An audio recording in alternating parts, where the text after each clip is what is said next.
Thank you very much.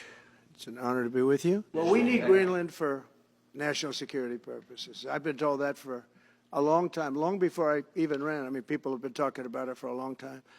You have approximately 45,000 people there. People really don't even know if Denmark has any legal right to it. But if they do, they should give it up because we need it for national security. That's for the free world. I'm talking about protecting the free world. You look at, you don't even need binoculars.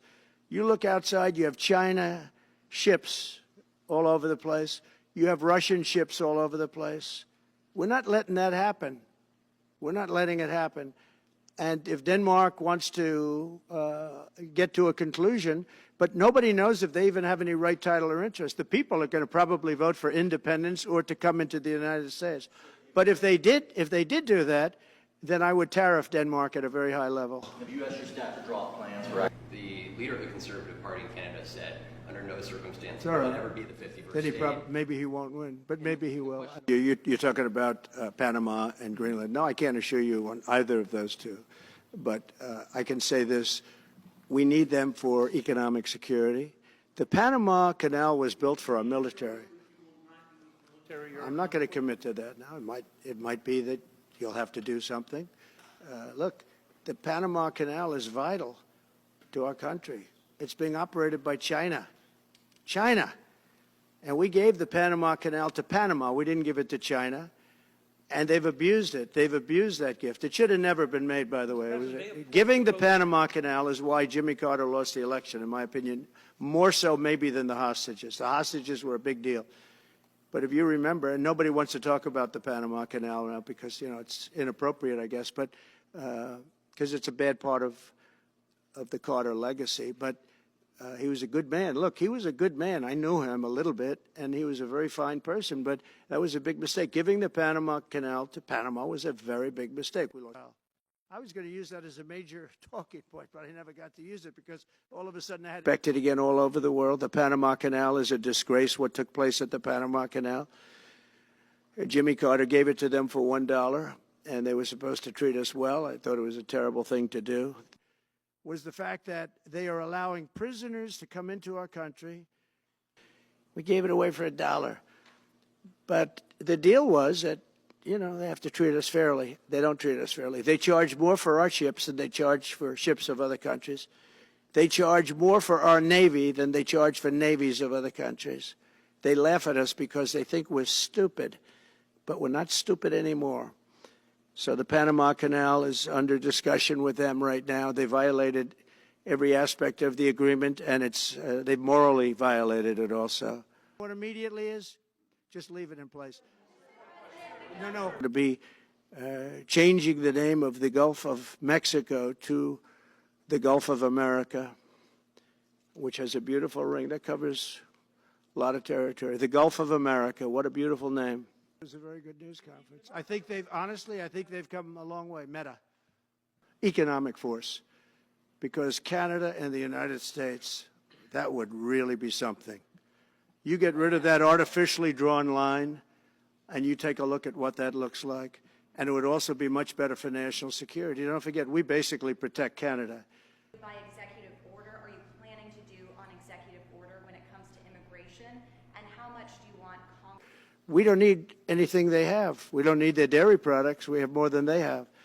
We don't need anything. So why are we losing $200 billion a year and more to protect Canada? And I said that to, as I called him, Governor Trudeau. I said, listen, what would happen if we didn't subsidize you, if we didn't, because we give them a lot of money. So we'll do this again. I just want to thank everybody very much. No, right. But why are we supporting a country, $200 billion plus a year? Our military is at their disposal. All of these other things, they should be a state. That's why I told Trudeau when he came down, I said, what would happen if we didn't do it? And as you see, I guess 24 or 28 people came now from the FBI. That came out very quietly. Nobody reported it, but they had people in some form related to the FBI. They had 4 or 5 people that were strongly related to the FBI. We have to find out about that.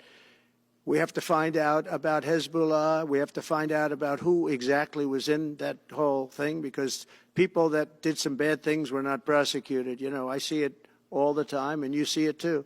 People that were doing some bad things weren't prosecuted, and people that didn't even walk into the building are in jail right now. So we'll be looking at the whole thing, but I'll be making major pardons, yes. Well, I think NATO should have 5%, yeah.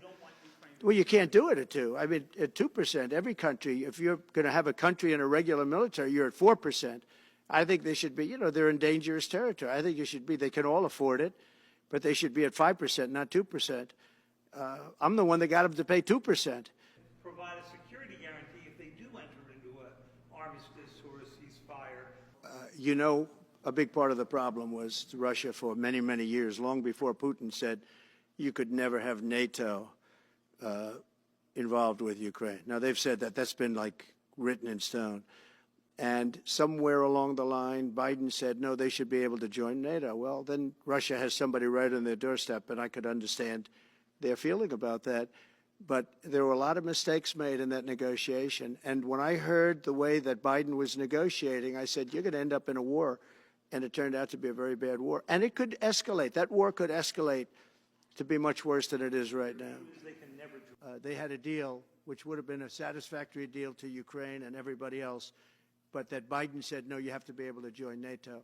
And that's always been, and nobody knows more about NATO than I. You know, years ago when I first started this, I didn't know too much about NATO, but I got it right anyway. I said they're taking advantage. I'm the one that got, and the Secretary General was here, as you know, 2 weeks ago, saying that if it weren't for me, NATO wouldn't even exist right now, because I raised from countries that weren't paying their bills. At that time, 28 countries, 20 of them were not paying their bills, 21 to be exact. They weren't paying, or they were paying a very small portion. And I raised over $680 billion. That was the number he gave, by saying, if you don't pay, we're not going to protect you. And as soon as I said that, the money came pouring in. But Obama could have said it. Other people could have said it. Bush could have said it. Nobody said it but me. Nobody said it but me. I took a lot of heat. They said, oh, that's a threatening statement. Well, they weren't paying their bills. I said, we're not going to protect you if you're not paying the bills. So, in a true sense, I saved NATO, but NATO's taken advantage of us. Well, we need Greenland for national security purposes. I've been told that for a long time, long before I even ran. I mean, people have been talking about it for a long time. You have approximately 45,000 people there. People really don't even know if Denmark has any legal right to it. But if they do, they should give it up, because we need it for national security. That's for the free world. I'm talking about protecting the free world. You look at, you don't even need binoculars. You look outside, you have China ships all over the place. You have Russian ships all over the place. We're not letting that happen. We're not letting it happen.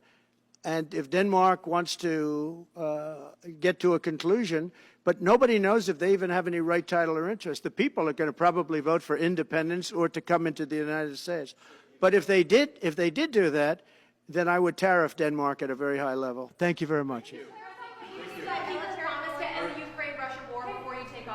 clarify what you mean by military